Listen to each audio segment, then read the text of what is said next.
দেখুন, যেভাবে উত্তরপ্রদেশ সরকার, গুজরাটের সরকার, মহারাষ্ট্রের সরকার আই লাভ মোহাম্মদ সাল্লাম লেখার জন্য এফআইআর করেছে, প্রায় এখন পর্যন্ত 40 জনের অধিককে গ্রেফতার করেছে, প্রায় 21-এর অধিক এফআইআর হয়েছে সারা দেশ জুড়ে এই 3টে রাজ্যে। 1350-এর ওপরে মানুষের নামে অভিযোগ করা হয়েছে। তার প্রতিবাদে আর্টিকেল 25কে ভায়োলেট করছে, সরাসরি আঘাত দিচ্ছে। এই প্রতিবাদে পিরজাদা আব্বাস সিদ্দিকীর নেতৃত্বে ফুরফুরা শরীফ আহলে সুন্নাত জামাতের ডাকে একটা প্রতিবাদ মিছিল ছিল, ধিক্কার মিছিল ছিল।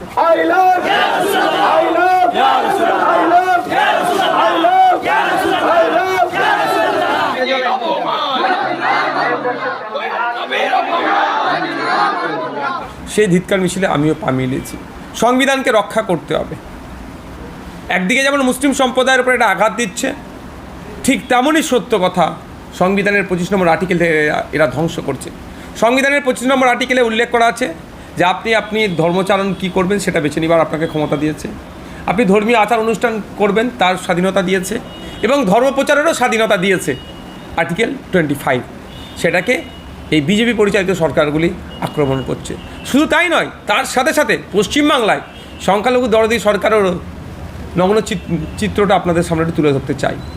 ঈদে মিলাদুন নবীর মজলিসে জলসায় আসার কারণে প্রচুর মানুষের বাড়ির লাইন বিদ্যুতের তার কেটে দিয়েছে, মারধর করেছে, ইভেন বলেছে যে অভিযোগ কোদের বাড়ি বুল্ডোজারতে গুড়িয়ে দেওয়া হবে। এই পশ্চিমবাংলায় ক্যানিং পূর্বে যেখানকার বিধায়ক নটোরিয়াস ক্রিমিনাল মমতা ব্যানার্জি যাকে সার্টিফিকেট দিয়েছে তুই বোমবাদী, সেই শওকত মোল্লার, তারই প্রতিবাদে আজকে একটা ধিক্কার মিছিল ছিল। প্রচুর মানুষজনের সমাগম হয়েছিল, আমিও সেই মিছিলে পা মিলিয়েছি।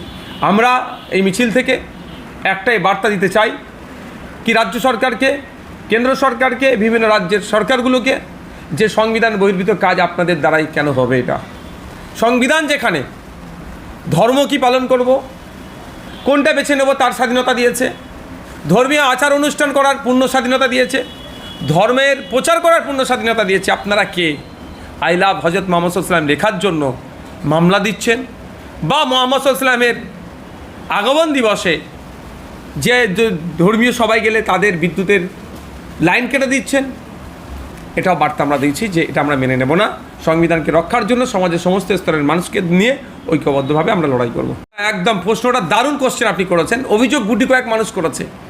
এভাবে বলা হচ্ছে যদি অভিযোগ করা হয় এরপরে এসে বুলডোজার দিয়ে বাড়ি ভাঙচুর করা হবে। বলা হচ্ছে যদি এরপরে কেউ অভিযোগ করে এই বিষয়টাতে তাহলে তাকে এখানে থাকতে দেওয়া হবে না। সেই জন্য তারা নিঃশব্দে অত্যাচারকে স্বীকার করে নিচ্ছে। আপনি অভিযোগের কপি আমার কাছে আছে, চাইলে আপনাকে দিয়ে দেবো। শুধু তাই নয়, ইলেকট্রিক দপ্তরে ফোন করছে, সেখান থেকে বলা হচ্ছে ওই নটোরিয়াস ক্রিমিনালটার নাম নিয়ে বলছে ওনার সাথে যোগাযোগ করুন, তাহলে সমাধান হয়ে যাবে। মানেটা কি? অফিসার বলছে, হ্যাঁ, দপ্তরে সেই কল রেকর্ড আমাদের কাছে আছে।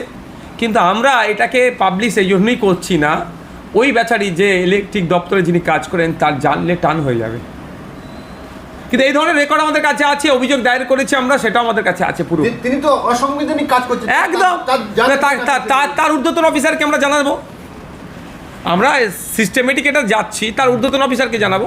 কিন্তু তার ডিটেলস, তার ডেজিগনেশন, তার নাম যদি আমরা পাবলিশ করে দিই হয়তো তার উপরে চাপ দিতে পারে। অবশ্যই কিছু কিছু মানুষ বলবে। দেখুন, আমি আবারও বলছি, মানুষকে এই ধরনের এটা আপনি একটা পার্ট, আর একটা পার্ট ভাবুন যে মানুষকে কোন জায়গায় দান করিয়ে রেখেছে, গণতন্ত্রকে কতটা ওখানে হরণ করা হয়েছে, বিপন্ন করা হয়েছে। মানুষের বাড়ির বিদ্যুতের তার কেটে দিয়েছে, ঘরের তালা মেরে দিয়েছে, তারা সামনে এসে মিডিয়ার সামনে বলতে সাহস পাচ্ছে না, কারণ আপনার সামনে তো বলবে, আপনি তো ভিউজ পেয়ে যাবেন এটা কথাটাকে শুনিয়ে, কিন্তু পরবর্তীতে তার নিরাপত্তাটা কে দেবে? যদিও না, আমি প্রসঙ্গক্রমে বলছি, আমি আপনাকে অপমান করছি না, আমি বলছি যেটা আমি বললাম অমুকের নামের বাড়ি তার কেটেছে, আমি তো এখান থেকে বলে দিলাম, তার উপরে পরবর্তীতে যে আক্রমণটা আসবে ওরা করে, সেটা কি আমরা সামলাতে পারবো? মানে আপনি কি সেই জন্য অনেক ক্ষেত্রে অভিযোগটা দায়ের করছে, অভিযোগের কপি আপনাকে আমি পৌঁছে দেবো, এবং আমি অনুরোধ করবো তার নাম্বারও আপনাকে দেবো, যাতে আপনি তাদের সাথে যোগাযোগ করে একটা খবর আপনারা করাতে পারেন। আমি ব্যক্তিগত বলছি, আপনাকে আমি দিয়ে দেবো ডিটেলস। বিভিন্ন সময় বিভিন্নভাবে হবে, সেটা আমাদের পিরজাদা আব্বাস সিদ্দিকী ভাইজানের নেতৃত্বে ফুরফুরা শরীফ আহলে সুন্নাত জামাতের ডাকে হয়েছেন। তিনি সর্বেসর্বা, তিনি যেখানে ডাকবেন আমাদেরকে সেখানে যেতে হবে। এই জবাব আমাদের সিনিয়র চালাজান দিচ্ছে, তো সহ্য করুন না। কে তার বাড়ি কোথায়? ক্যানিং পূর্বের বিধায়ক। তার নেত্রীকে জিজ্ঞাসা করুন। ফুরফুরা শিব না থাকলেও ক্ষমতায় আসতে পারতো? ফুরফুরা শিবের সাথে ও লেগেছে, তৃণমূল ফুরফুরা শিবের সাথে লেগেছে, ফুরফুরা শিব এবার জবাব দেবে তৃণমূলকে। ধর্মীয় বিষয়ে আমি বিতর্কে জড়াবো না, আমি মুফতি সাহেব নয়, আমি আলেম নয়, টাইটেল পাস আলেম নয়।